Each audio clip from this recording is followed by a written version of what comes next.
ഇന്ന് നമുക്ക് കൂട്ടുകറി ഉണ്ടാക്കിയാലോ? നമ്മുടെ വീട്ടിൽ ഉണ്ടാക്കുന്ന കൂട്ടുകറിയാണ്. പച്ച ഏത്തക്കായ 2 പിന്നെ ചേന, ഒരു ചേനയാണെങ്കിൽ അതില് ഹാഫ് എടുത്താലും മതി, അല്ലെങ്കിൽ ഒരു ഹാഫ് എടുത്താലും തെറ്റൊന്നുമില്ല. അത് ഹാഫ് എടുക്കാൻ പറ്റും. ചെറുതാണെങ്കിൽ കപ്പ്. പിന്നെ കടല, തലേ ദിവസം കടല കുതിർത്ത് വെക്കുക. പിറ്റേന്ന് രാവിലെ കഷ്ണങ്ങളെല്ലാം മുറിച്ചിട്ട് നമ്മള് പിന്നെ കൂട്ടായിട്ട് എല്ലാം കൂടെ ചേർത്തിട്ട് തന്നെ അതിൽ ഉപ്പ്, മഞ്ഞൾ ഇട്ടിട്ട് കുക്കറിൽ വെച്ച് വേവിക്കുക. ഒരു 5 വിസിലെടുത്തോ. 5 വിസിലാകുമ്പോൾ വെന്തോളൂ. ഇപ്പൊ കടലയെല്ലാം വേഗം വേവുന്നതാണ്.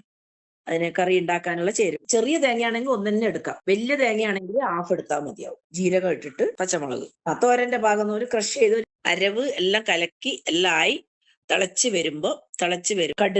കടുക് പൊട്ടി ഇങ്ങനെ വരുമ്പോഴത്തേക്ക് അതിന് ചുവന്ന മുളക് ഇടുക. കുറച്ച് തേങ്ങ, കരിവേപ്പില ഇട്ട് വഴറ്റിയിട്ട് തേങ്ങ ചെറിയ ബ്രൗൺ കളർ വരുമ്പോൾ വാങ്ങി കറിയുടെ മേലെ താളിക്കുക. അതില് കറിവേപ്പില ഇടുക.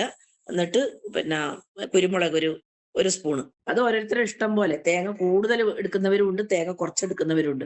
പക്ഷെ കുറച്ചും കൂടെ കൂടുതൽ എടുക്കുമ്പോഴാണ് ആ കറിക്ക് ടേസ്റ്റ് വരുന്നത്. ഓക്കെ, കൂട്ടുകറി റെഡി.